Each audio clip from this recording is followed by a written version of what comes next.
Hello world, Phil here, and this is a new series on Level Up with Phil. We'll be reacting to the millionaire mindset, the top habits of successful entrepreneurs. So get your notebooks out, like I got it, get your pen, and let's get started. You're never going to please everyone. Stop worrying about keeping everybody happy in the room. Fuck it. It doesn't exist. Remember that. I learned about business not from college. I learned about business from a book called The Dummy's Guide to Starting Your Own Business. And the first thing I did was incorporate my family. What business you started after we read it? So first thing I did was incorporate Shaq. And I put my mom on salary and put my dad on salary. I got them an office and got them a car, and they were so proud because the best day of my life was, how much you make at the Army? Only make $60. Now you make $500,000 a year. All right. What? You start crying. Okay. Mom, how much you want to make? You make $750 a year. Instead of giving it to the IRS, you're giving it to your family and you can write it off. Right. That's fucking awesome. genius. Right. You can take a good person and put them in a bad.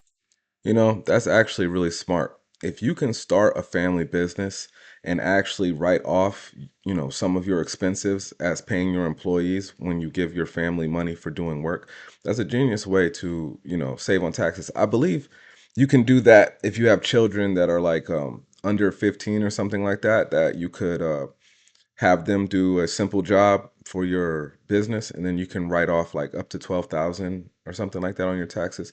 And so that's a way to help your family, help your kids. So yeah, definitely look into that. Bad environment, and that person will do bad things. You can take a person who maybe the group doesn't trust, maybe they've even performed bad acts. You put them in a good environment, and they're capable of turning their lives around and becoming remarkable members of society. In other words, it's not the person, it's the environment. Leaders are responsible for that environment. And I think leaders forget that. Leaders think that they're responsible for the results. There's not a leader on the planet that is responsible for the results. A leader is responsible for the people who are responsible for the results. And if you take care of that, take care of the people, take care of the environment, things go just fine. When you're in a city, you're playing against Serena Williams every day. Everyone is smart, everyone is well-dressed, everyone is working hard, everyone is taking chances, and you are surrounded by people who are very successful, and you are going to bump off professional and personal opportunity every day. Do it while you're young, because when you start collecting dogs and kids, as I did in my 30s, I could no longer afford to stay in New York. So I had to move to Delray Beach in Florida. When I say have to, we have a wonderful life down there. There's not a fraction of the opportunities in Delray Beach for someone in their 20s and 30s. Now, I already had professional momentum, but Sunday to Thursday night, I was commuting to New York because that's where the action was. So one, credentialing, but two, absolutely get to one of 20 super cities. Elon, study Elon. Elon doesn't keep any cash. He thinks the whole thing's a joke. He reinvests everything. He's not paying debt off. He's accumulating debt. But Apple has debt, Google has debt, Facebook has debt, and they have cash reserves that are the biggest cash reserves on planet Earth. They could pay cash for everything, but they don't. Why do they get debt when they have all the Exactly. cash? Why do they do that? Because we print money. Money is not scarce like our parents told us. Apple just did this, okay? I want to make a $90 billion purchase. I want to make a and they're like, yeah, we got the cash for that. In fact, we have cash plus another 50%. Yeah. We got plenty of cash to do this. Okay, and then one of their people says, okay, bro, you do that? That is not a tax deductible event. What we should do is we should go keep this and go borrow 90 billion. Really? At like 0.005%. I pay you $1,000. Can we double it in 6 months? No. How long? In 12 months? Okay, no problem. I'll do double in a year. Here's $1,000. I get a double back, right? So if you take 1,000 and you double it every year, what happens? 1,000 goes into 2, 4, 8, 16, 32, 64, 256, 5, 12, $1 million. $1,000 is 9 doubles away from $1 million. Wow. Now you take $1 million and see what happens if we double it 9 times. 1 million goes into 2 million, 4 million, 8 million, 16 million, 32, 64, 128, 256, 5, 12, $1 billion. $1 million is 10 doubles away from $1 billion. How do you find the doubles? Well, that's the game. That's the part of the game. That's what I'm trying to tell you. So doubles now becomes investment opportunities. You know, what you buy into. Do you start a company where it has a high value, you know, you can really scale it, and finding something that can scale? Do you invest into things that are going to give you 6, 8, 10%, or are you going to go play ball and take the risk? That's the game that you're going to start learning, that, you know, part of my money is going to be hedged, and I'm going to buy some gold because I'm not going to become a billionaire off gold, but I'm buying it because gold is money, and something happens to the economy, I'm protected with the gold. But you know what? I'm going to put some of this money in mutual funds because I know long term I'm going to make 8 to 12% on this. I'm fine with that. There's one company that I invested, and they're out here in LA, and they're begging me to come visit because I've never met the guy. They want to use 3D printing to build rockets. I'm like, that's really cool. I asked them questions, did some homework. They answered all the questions great and everything. And so I gave them like 750 grand for 20% or 25% of the company. Now I've been diluted significantly since then because they've raised a bunch. It's enormous. And, you know, I think their last valuation was $4 billion, which made my stuff worth like a whole lot of money. No kidding. Because it was just these guys from Dallas. But yeah, it's worth, you know, enough to cover all my bad investments. You have 6 months to make as much money as possible. All you have to start with is a phone and $500 in cash. What are you doing? That is the best question I have ever been asked in my entire adult life. I am really, really, really good at sales. I'm going to find a sales job because I already know that if I'm on to my last $500 and all I have is a phone, I am going to get that job and I'm going to learn more about that industry than anybody on the planet. And I'm going to set a commission as high as I possibly can. And 3 months in, when I've demonstrated that I am the best salesperson in the history of that company, I'm going to walk into my boss's office and I'm going to tell him, or her, you're either going to pay me this amount of money to keep me, or I'm going to start my own business selling this stuff. That is exactly what I would do. Everything always goes back to sales, no matter what. So you too can dunk on whoever you choose to dunk on. Thanks. There were some amazing. You have 6 months to make as much money as possible. What are you doing? That is the best question. I'm not gonna lie, that's a really good plan. Like, let's say you didn't really have much opportunity where you were, but there is, you know, real estate sales, there is car sales, high ticket sales where you don't actually have to purchase the item, but just kind of represent the item. I think that that's a great way to make some money. I've seen people even do junk hauling, like hauling people's junk, heavy items and stuff like that. So there's definitely high ticket stuff out there that needs sales. And if you can get into one of those jobs, I think that is a great start, like Mark Cuban is saying. I have ever been asked. I'm going to find a sales job and I'm going to set a commission as high as I possibly can. Then once you break through. What Jeff Bezos say? Or you can choose a life of service and adventure. Which one of those, when you're 90 years old, are you going to be more proud of? Nobody who got rich from multiple streams of income. The way you get rich is through doing one thing really, really well. Then once you break through the wall, you diversify and you put your money to work for you where your money creates money.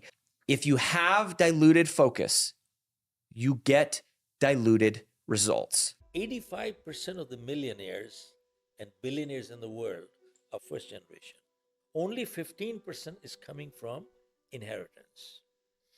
So they were asked, how did you achieve such financial success in such a short time? And the answer was that we read books. How many books? 50 books a year. That means 1 book a week. Look at this. Multi-millionaires and billionaires read 1 book a week. Now, important thing is, they were asked, what kind of books do you read? They said, we don't read fiction. We don't have time to waste because fiction will remain fiction. They said, we read only self-help books. Why? It says 1 good idea is worth $1 million. And the question is, how many ideas do we need to succeed in life? All it takes is 1. What does it show? There's a connection between learning and earning. Learn more, earn more. Learn more, earn more. Learn more, earn more. If you're going to have and run a business, if you don't understand accounting, you're already behind the 8 ball. Can't you hire a guy that knows how to run But then accounting? they still have to communicate to you. There's people that don't understand the concept of, you know, the difference between profits and cash. You know, oh, your accountant might tell you you're profitable, but your cash is going down. You want to be rich? Don't be an employee. Okay. You want to be rich? Be an entrepreneur. I've always said this because if you're an employee, that's great. You have, I think, a pretty stable life, but also how much you make in a day is capped. Um, and when you can work is kind of dictated for you a little bit, and when and where. So if you like a little bit of freedom, but you don't mind, some days you might make a low amount, some days you might make a great amount, then yeah, I feel like entrepreneurship, small business, that sort of thing will definitely take you very far if you can manage it right. Kind of like what they were saying with the accounting. That's the hardest part. Well, it's a choice. Employees have to save money, get out of debt, buy a house, and invest in the stock market. I don't touch any of that stuff. I'm not saying you shouldn't, but I don't have to. I'm an entrepreneur. I buy the gold mine. I get the gold. I buy the silver mine. I buy the real estate. I buy the hotels. I do not save dollars. I use debt to buy real estate. Right. I pay no taxes legally. Yeah. And I save gold and silver. This is Robert Kiyosaki's best business advice. You want to be rich? Don't be an employee. Oh, guess that was my edit. Legally. Yeah. Your accountant. Something he said I do want to touch on. A lot of business people do not use their own money to purchase things. They may have at first, like when they first started their business, but once you have established credit history, once you have, bank statements, tax returns showing that your business is an actual profitable business, then you can go for loans and credit cards and use debt, like he's saying, to purchase an asset. So, like a lot of people who are an employee mindset per se, they'll get a loan or something, and that's to pay off a debt or to maybe buy some new clothes or a car or something to keep up, with whatever friend group they're with or something like that.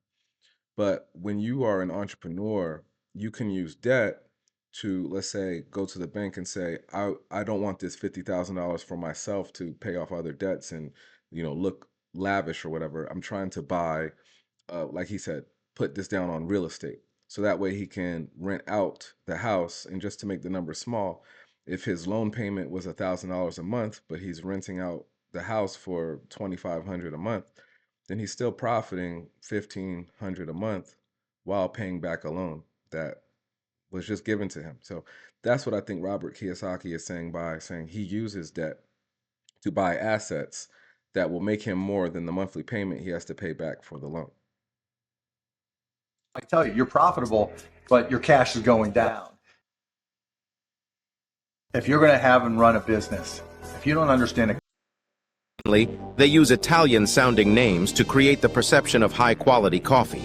Next, the employees at Starbucks are referred to as baristas to distance themselves from the image of a large American corporation and instead resemble a cozy neighborhood cafe. Another manipulation technique they use is with their prices. The coffees are strategically set to convey affordable quality. They are set high enough to convey a sense of value, but not excessively so that they become unaffordable. Lastly, Starbucks takes advantage of the IKEA effect by allowing customers to customize their drinks, making them willing to pay even higher prices. The secret of Starbucks lies in selling an experience rather than just a simple cup of coffee. Therefore, if you want to build customer loyalty, focus on creating a unique and enjoyable experience. Brands that hack into emotions. Coca-Cola doesn't sell soda. They sell happiness, friendship, and connection. Dove doesn't sell soap. They sell self-esteem, beauty, and kindness. Rolls-Royce doesn't sell cars. They sell status, luxury, and success. Red Bull doesn't sell energy drinks. They sell excitement, youth, and adventure. To become a memorable brand, don't sell a product. Sell an emotion. Did you know that Santa Claus was created by Coca-Cola's marketing? In the 1930s, Coca-Cola noticed people only bought Coke in the summer because people didn't think of it as a winter drink. So the Coca-Cola advertisers had the great idea to work Coke into Christmas. So the advertisers merged the story of Saint Nick, who was known for his generosity and kindness, and the story of Kris Kringle, who was a Danish thief and chimney sweeper. They marketed their new version, who drinks a lot of Coca-Cola and brings you presents through the chimney, wears Coca-Cola colors red and white, and put him on the bottle. They literally transformed the image of Santa and Christmas. Yes, your warm and fuzzy childhood memories are now ruined, and you basically just learned that Santa isn't real for the second time. Who the heck are you? What are you talking about? I'm Santa Claus. I mean, that's clever though. You know, if you're going to market something during Christmas and you already know that Santa is a predominant character, why not make your own spin on that Santa so that you can legally use that character for your marketing during wintertime?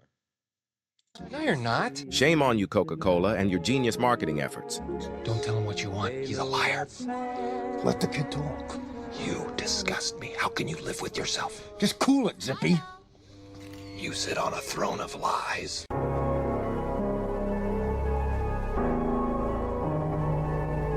Or on your campus, assuming it sells 100 cans a day. Now, if we put Pepsi machine right next to it, how many cans do you think each will sell? You'll probably see 50-50, 60-40, no, 20-20, or 2,200. But why? Because there's only one machine. The question you ask yourself is, am I going to drink a Coke or not? But when there are two machines, the question becomes, do I want a Coke or a Pepsi? By having competing stores next to each other, it can increase the sales. I've analyzed the world's greatest marketing strategies every day. So subscribe. Colors have an effect on how you feel and how you perceive things. Red stands for passion and excitement. It can signify importance and commands attention. Orange stands for playfulness, vitality, and friendliness. It is invigorating and evokes energy. Pink obviously stands for femininity, youth, and innocence. Green evokes stability, prosperity, growth, and a connection to nature. Blue stands for professionalism, security, and formality. It is mature and trustworthy. Purple can signify royalty, creativity, and luxury. Black evokes a powerful, sophisticated, edgy, luxurious, and modern feeling. White evokes cleanliness, virtue, health, or simplicity. Yellow evokes happiness, youth, and optimism. It's attention-grabbing, but too much yellow can actually cause anxiety. Keep this in mind when choosing colors for your brand. Which color do you think speaks to you the most? Here's the marketing strategy Yeti used to turn cool. All right. I'm going to just stop the video here for today, and this will be the end of part 1. Subscribe and look out for part 2, which is coming right after this. If you like these type of videos and you like taking notes on, millionaire advice, then feel free to give this page a like. As always, check out the main page and the link in the description. It gives you all of my details, all of my resources. So if you want to check that out and subscribe, I will see you guys in the next video. Thanks for watching.